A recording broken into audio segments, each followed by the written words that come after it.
Hi, it's Taylor.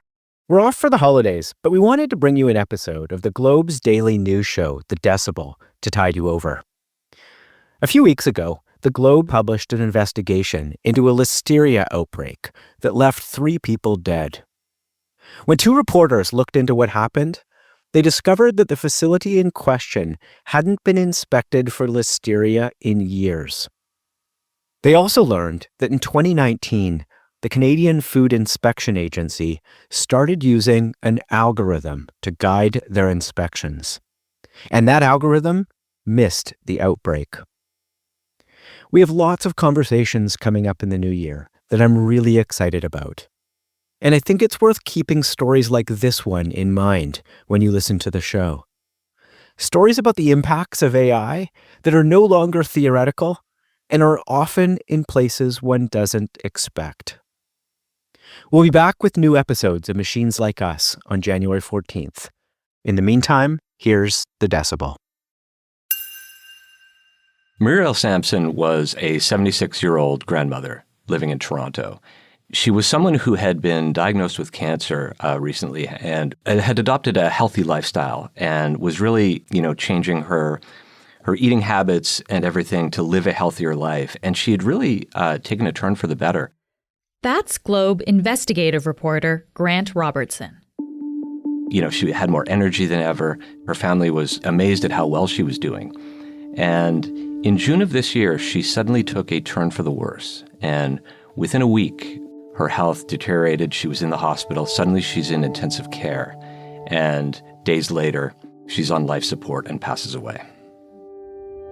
The family was shocked to find out that when Muriel was in hospital, the doctors figured out she had listeriosis and that she had gotten sick from something that she ate. Muriel is one of 3 people who died in a listeria outbreak this summer. When Grant and fellow investigative reporter Catherine Blaisbaum started looking into the deadly outbreak, they found serious gaps in oversight from the country's Food Inspection Agency. Those affected by the outbreak are left with questions about a system they say failed Canadians. Her family, especially her son Cale, looking at what happened to Muriel, really think the system in Canada failed them in terms of, our food safety system that's supposed to look out for, Canadians and the products we consume, everything in our fridge and in our pantries. They feel that system really let them down. So today, Grant and Catherine are here to explain how the system that oversees what we eat missed a deadly outbreak. I'm Menaka Raman-Wilms, and this is The Decibel from the Globe and Mail.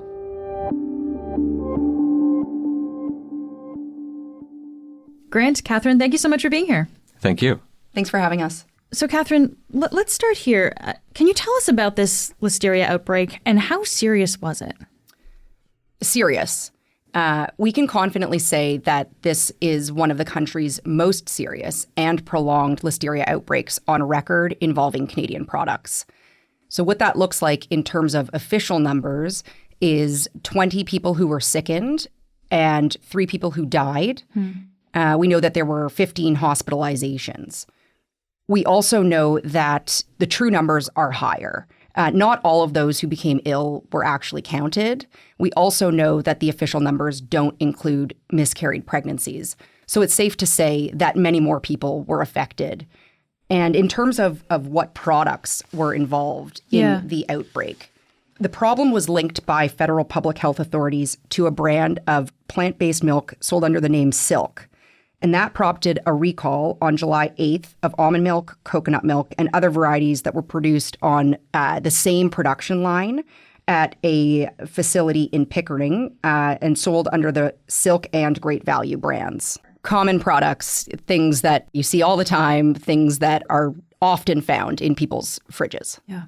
So the issue was a listeria outbreak then in these plant-based milk products. Catherine, can you just go through what exactly is listeria and how does it spread? So I knew that listeria was serious. I knew from my own pregnancies that you should really avoid getting it. But until this reporting, I didn't fully appreciate just how serious listeria is. So Listeria monocytogenes is the bacteria that cause listeriosis in humans. It's naturally occurring, and it tends to thrive in cool and damp environments. But what's important here is that it can't survive pasteurization, which is known in sort of the food safety industry as a kill step. And so the thing about listeria is that once it sets up shop in a production facility, it can be very hard to get rid of it.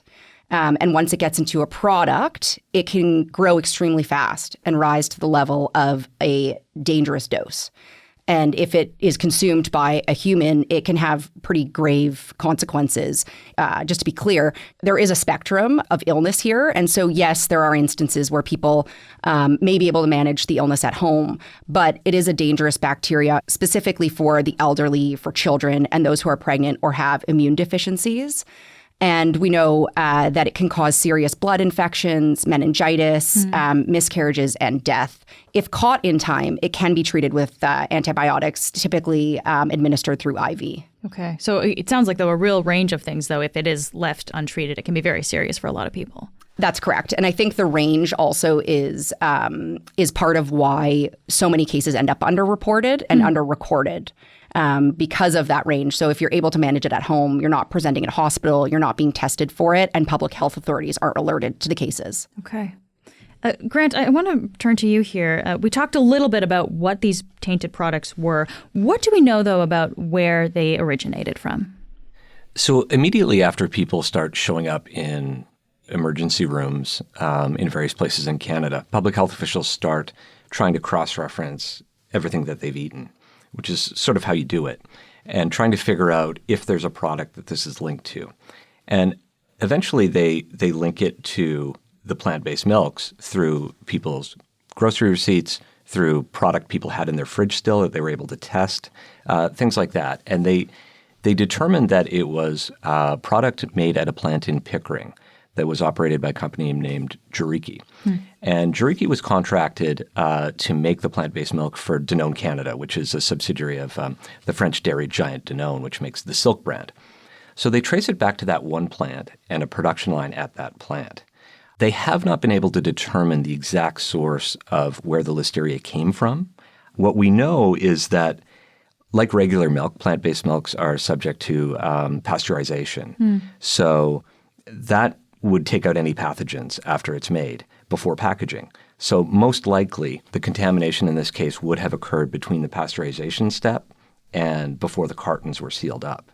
But they haven't determined the actual source of it yet. Okay. What's interesting is, and this is the real moment that this went from a typical outbreak to a much bigger problem, is public health officials did genome sequencing on the listeria strain. And what they found was that people who had turned up with illnesses in August 2023 were also the result of this strain or a similar strain that were showing up in June 2024. So that same strain had been infecting people for almost an entire year then? Correct. So what that told them was the listeria problem had been in the plant for 11 months and had gone unnoticed, undetected. You know, what was going on in that 11-month period is unclear.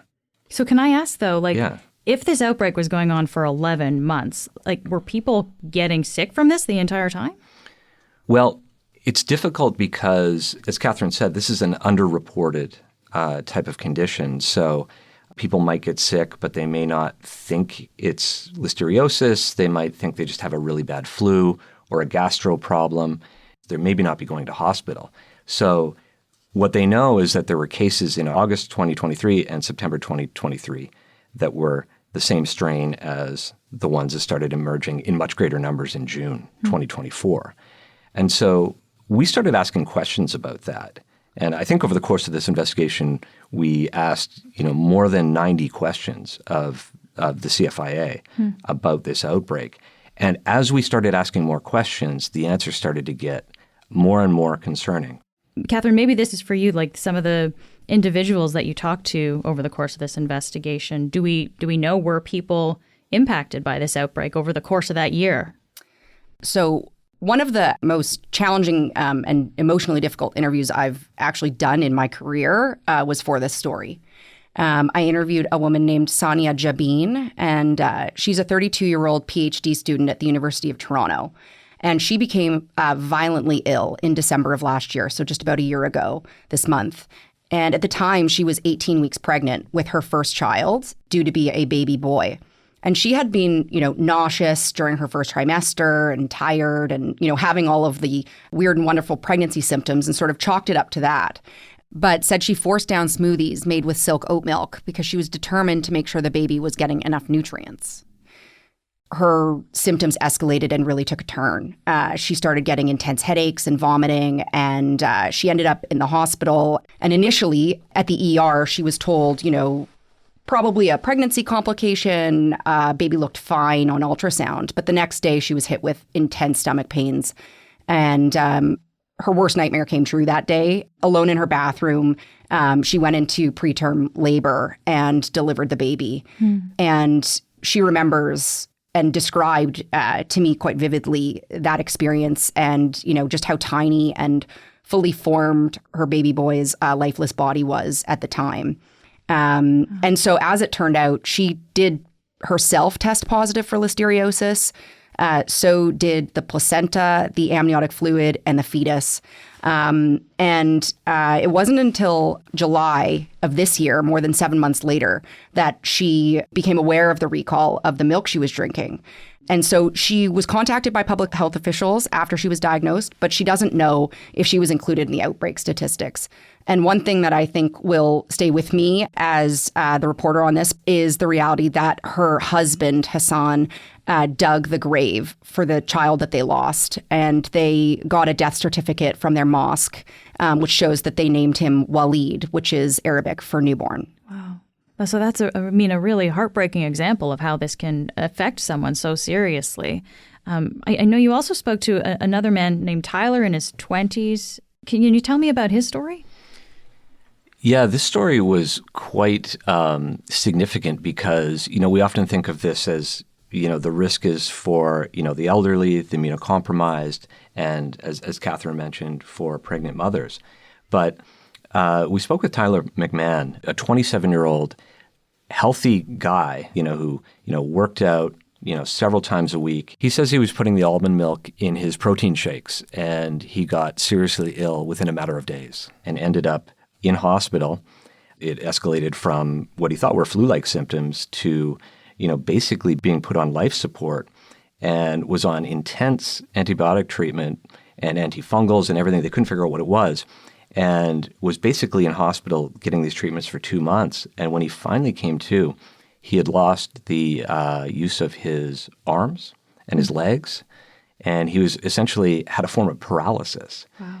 His arms came back, but he's really spent the past year in physiotherapy learning how to walk again and, trying to get his life back. Now, Tyler was never officially diagnosed with listeriosis. He was diagnosed with bacterial meningitis, which is caused by listeria, and he suspects that came from the tainted product.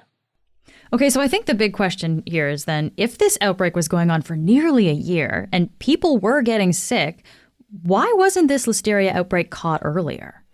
Well, that's a major question in all of this. And so we started asking around, started developing sources within the CFIA and with the Public Health Agency of Canada. The CFIA is Canadian Food Inspection Agency, yeah. That's right. And a picture started to form that this plant had not been inspected for listeria or listeria protocols. And I remember the moment where I reached one person who works with inspectors. And I said, look, why was this plant never inspected in that time? Plausibly, the listeria problem could have been detected. And the answer, and I'll still remember the moment to this day and for a long time, he said, we didn't check that plant because the algorithm told us not to go in. The algorithm? That's what I said. The algorithm? We'll be right back.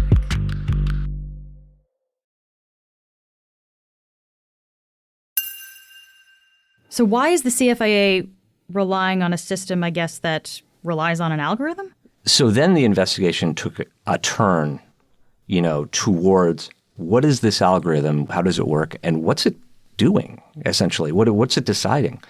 So Canada's worst listeria outbreak was in 2008, and that was the Maple Leaf Foods listeria outbreak, which involved lunch meats. And that resulted in 24 people dying and many more getting sick and hospitalized.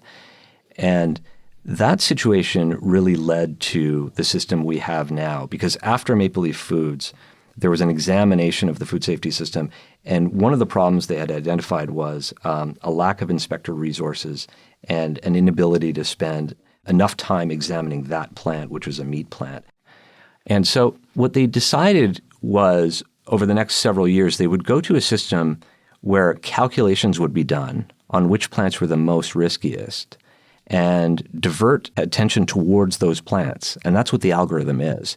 They take information supplied by the companies, and then they take information from within the CFIA, and they form a picture of all the various plants, and the algorithm will spit out a priority level for each plant. And that dictates where the inspectors go, but it also dictates where they don't go. And in the case of this plant, the algorithm didn't flag it for inspection, and not just for 1 year, but for several years. When we started paying attention to the algorithm, we realized that is the whole crux of this entire outbreak, and it's why this problem was allowed to get as bad as it did. So let's talk about this facility specifically then, Juriki. Catherine, why did this system fail specifically then at this facility? Well, I think put simply, the Canadian Food Inspection Agency failed to properly calculate the risk of the plant.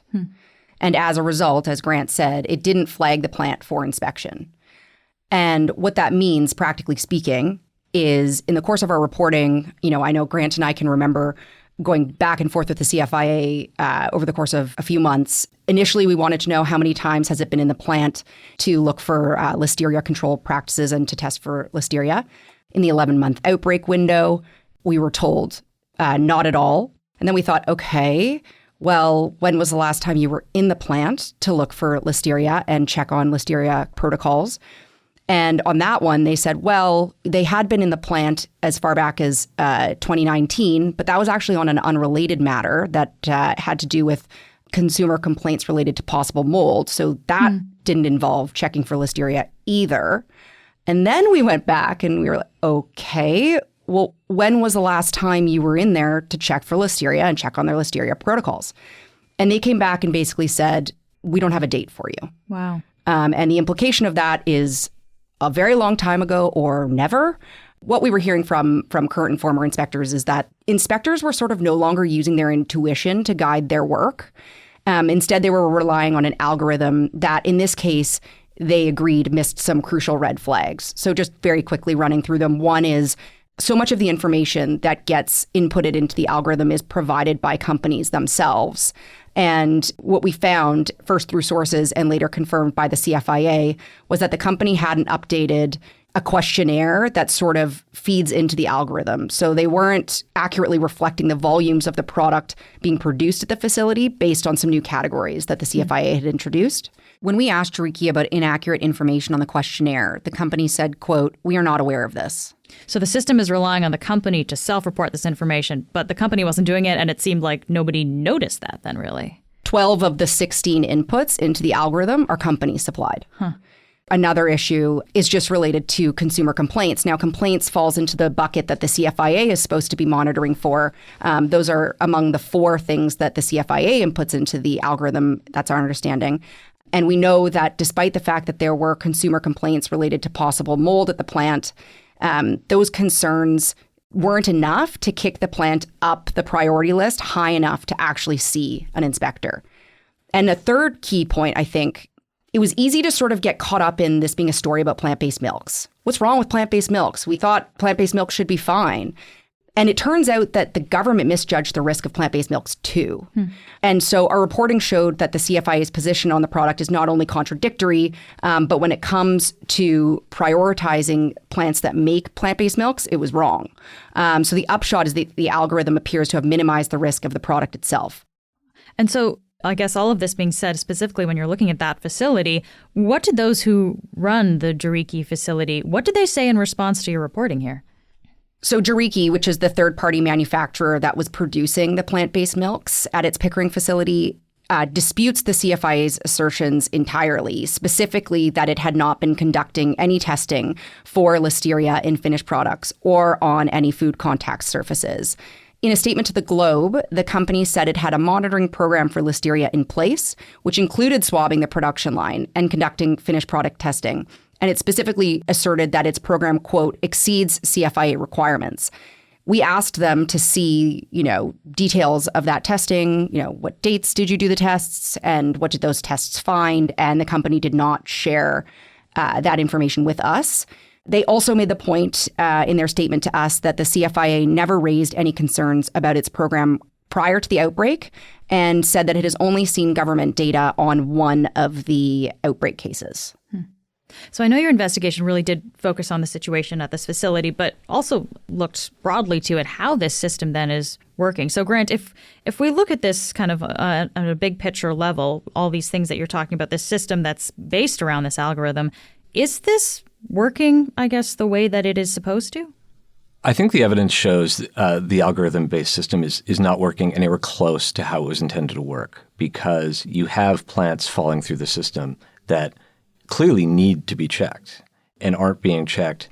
And not only that, the CFIA isn't making its own stated targets of inspecting plants like this. And so the algorithm process, which was designed to put focus on high-risk plants, has really let down Canadians in terms of inspecting other plants. And that's what we see here.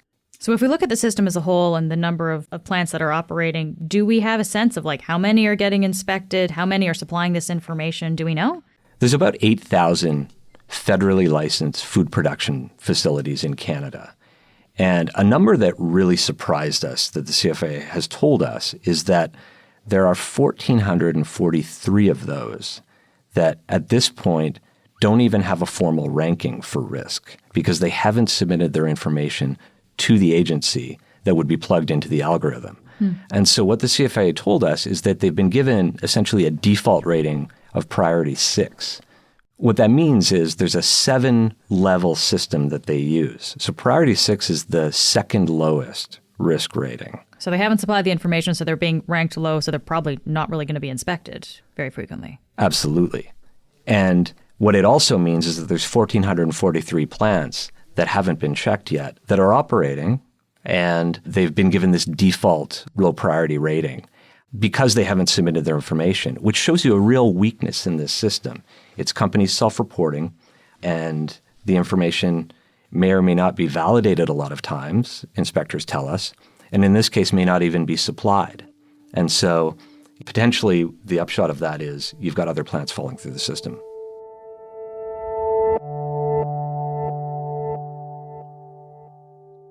So what is the CFIA, the Canadian Food Inspection Agency, what have they said about all of this?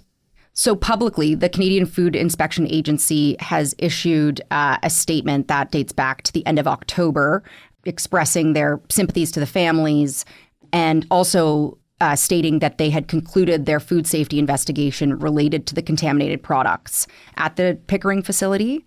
And, they said that they weren't able to identify the specific source at that facility. They also said that its inspector general would begin an initial review of the circumstances surrounding this recall, as is kind of standard practice. So I think it behooves us to press them on what exactly they will be doing in the face of this outbreak to understand what went wrong here and to address it. I guess I wonder then kind of the next level up when we look at the federal government, what their response has been. So the federal health minister is Mark Holland. Has he commented on the situation? We're waiting. What we know is that the inspector general process that is ongoing, they're not looking specifically at the algorithm, which is really at the heart of all of this. And so that's the big question. Is the minister going to expand their probe into looking at the root cause, which is this algorithm system that allows plants to fall through the cracks? So as of today, is this algorithm still in use in this system? Absolutely. I want to come back to the people that we talked about earlier who've really been quite affected by this outbreak. I guess where does all of this leave them? They're picking up the pieces, and many victims, including some of the people we interviewed, are planning to be part of proposed class action lawsuits against the companies. But those could take years to be resolved. I think Grant and I both received messages from some of the victims after the story came out. They knew a lot of the reporting that was going to be in there before it was published, but I think seeing it all put together was quite startling to them. For example, Natalie, one of the women that I spoke with whose 7-year-old daughter became violently ill and ended up in the hospital for a couple of weeks, she is entirely paranoid to put anything on her dinner table for her kids to eat. So it's this fear that she lives in of not only, what is she feeding her kids, but is her daughter okay? Because she fears that there will be lasting symptoms. And in the meantime, the victims are left to pick up the pieces. One sort of good news story, I suppose, is that Sanya, last time I spoke with her, she was actually pregnant with a girl and was due any minute. So I actually texted her yesterday. I would love to hear if she had given birth. But I do know that pregnancy was incredibly stressful for her for obvious reasons. She didn't trust her body. She didn't trust the food. So that's one of the consequences of this whole thing. Yeah. And Cale Sampson's the same way. He was really reluctant to speak publicly for this story. Him and I talked for a few weeks on, why he thought it was important, because his mother, Muriel, was a very private person, and he wanted to respect that.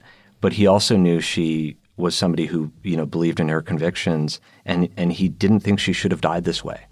And so he believes this system needs to change, and he's hoping that is his mother's legacy. Grant, Catherine, thank you so much for being here today. Thank you. Thank you. That's it for today. I'm Menaka Raman-Wilms. Kevin Sexton produced this episode. Our producers are Madeline White, Michal Stein, and Ali Graham. David Crosby edits the show. Adrian Chung is our senior producer, and Matt Frainer is our managing editor. Thanks so much for listening, and I'll talk to you tomorrow.